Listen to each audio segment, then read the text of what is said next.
এদিকে আসছে কেন? বোধহয় আমাদের ধন্যবাদ দিতে। গ্রামের দুইটা বাচ্চাকে বাঁচিয়েছি বলে কথা। কিন্তু ওদের সাথে ওঝা কেন? কি বলছিস? ওঝাও আছে নাকি? তাই তো, আমাদের তো তাহলে পালাতে হয়। ঠিক বলেছিস, বিষয়টা সুবিধার লাগছে না। আর দেখ, গ্রামের কিছু মানুষের হাতে আবার মশালও আছে। বোন চল, কথা না পারিয়ে আমরা পালিয়ে যাই।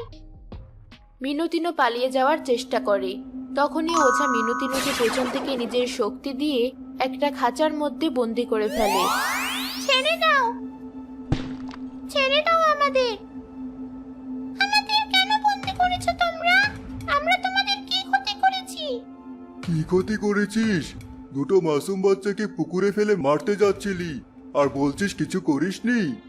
আমরা তো ওদের বাঁচিয়েছি, উল্টো আপনি ওদের ভয় দেখিয়ে পুকুরে ফেলে দিয়েছিলেন। এই উজা, এখানে কি আপনাকে ডেকে এনেছি ওদের মিথ্যে নাটক দেখার জন্য?